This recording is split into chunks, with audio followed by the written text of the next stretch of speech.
Primera Guerra Mundial. Quinta parte. Final y consecuencias. Entonces, una vez que hubiera ocurrido la Revolución de Octubre en Rusia, esta pasó a llamarse la Unión de Repúblicas Socialistas Soviéticas, que se resume en URSS, o la Unión Soviética. Esta era una nación federal comunista que estaba dividida en soviets.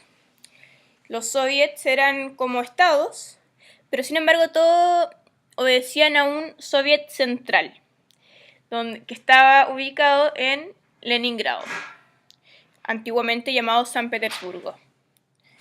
Y después la capital pasó a ser Moscú.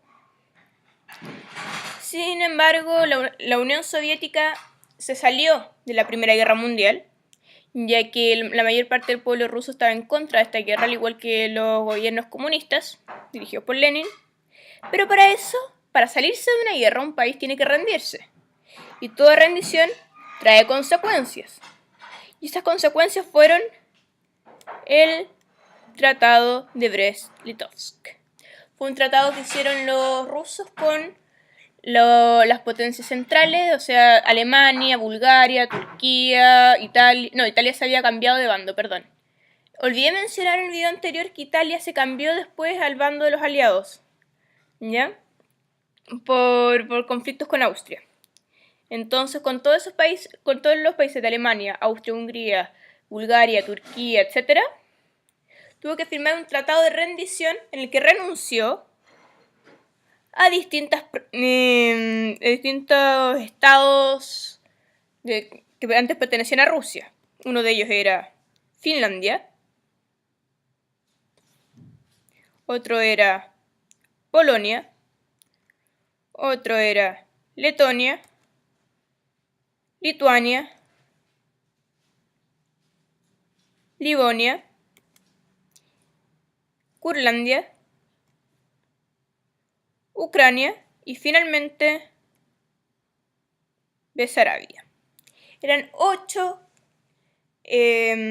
provincias, por decirlo de alguna manera, que antiguamente pertenecían a Rusia, después dejaron de pertenecer a la Unión Soviética para estar bajo el dominio de las potencias centrales.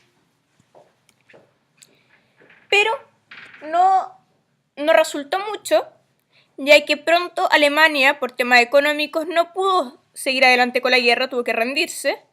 Entonces terminó Alemania, perdió, y se firmó el armisticio. Armisticio significa final de las armas, o sea, el final de la guerra, ¿ya? Entonces firmaron el armisticio en Francia, los alemanes perdieron y tuvieron que cargar consigo consecuencias. Y acá está la portada del New York Times, donde dice el armisticio.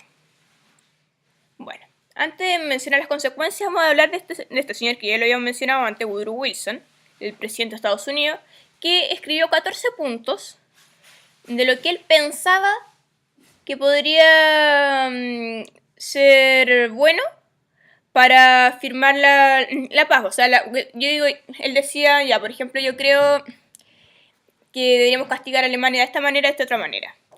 Pero no lo pescaron. Hicieron los tratados de Saint Germain y de Versalles, ignorando por completo la idea de Wilson, porque encontraron que las ideas de Wilson eran muy suaves. Entonces decidieron que Alemania tenía la culpa total de la Primera Guerra Mundial, lo que suponía que tenía que ser castigado. El Tratado de Saint Germain fue con el Imperio Austrohúngaro y sus aliados. El Imperio Austrohúngaro, perdón. No, nada aliados. El Imperio Austrohúngaro. Y el Tratado de Versalles fue con Alemania. Los otros países fueron menos perjudicados. Entonces, vámonos con las consecuencias de estos tratados. Para Alemania, primero, supuso que el fin del Tratado de Brest-Litovsk, o sea, todos esos territorios que ya mencionamos, esos 8 territorios que antes habían pertenecido a Alemania, no, ahora fueron independientes. Nada que ver con Alemania porque perdió la guerra. Además fue un desembolso económico, porque al tener toda la culpa, entre comillas, de la Gran Guerra, tuvo que pagar tributos carísimos y además entregar las provincias del Ruhr, que era un territorio comercial, a Francia. Para Austria-Hungría supuso cortar este territorio y dividirlo en distintos países nuevos que se formaron. Uno de ellos fue Hungría, Checoslovaquia, que más adelante se dividió en Checa y Eslovaquia, Yugoslavia, Polonia, Austria y eso. Recuerden, Austria, Hungría, Polonia, Checoslovaquia y Yugoslavia. Son 5 países. Y para Inglaterra, Francia y los aliados, supuso también una victoria, ganaron, etc. Pero también estaban bastante debilitados, porque una guerra debilita a todo el mundo. Así que estaban bien, o sea, igual le cobraban los tributos a Alemania y todo eso. Pero Estados Unidos fue diferente, porque recuerden que este país se involucró en la guerra al final. O sea, y ninguna batalla, ningún conflicto ocurrió en Estados Unidos directamente. O sea, el país ganó primero y después no se debilitó.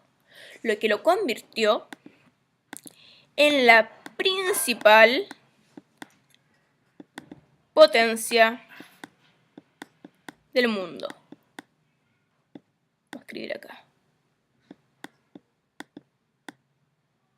La principal potencia del mundo. Y Estados Unidos ahí la empezó a llevar. Es ser lo máximo, así. Lo máximo, ¿ya? Y bueno, para el mundo en general, esta guerra supuso también un cambio de mentalidad. No solamente estos cambios geográficos que ya mencionamos, estos cambios económicos, sino que también cambió la forma de vida. Imagínense una guerra que precipitó a la gente. O sea, imagínense, todo eran como. No sé si han leído novelas al respecto, pero cuando venía la guerra, los pueblos se casaban al tiro, porque decían, no sabemos si nos vamos a ver mañana. Todo el mundo estaba como aterrado a la guerra y empezó también a haber una revolución de mentalidad. Empezó a ser un cambio de mentalidad también. La incorporación de la mujer al trabajo, cambio que ya lo mencionamos antes. Y el mundo empezó a modificarse. Ya, no sé, pues vean Downton Abbey, muy buena, ¿ya?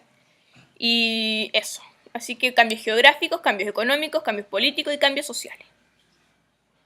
Y eso es el fin. Gracias por ver nuestros videos.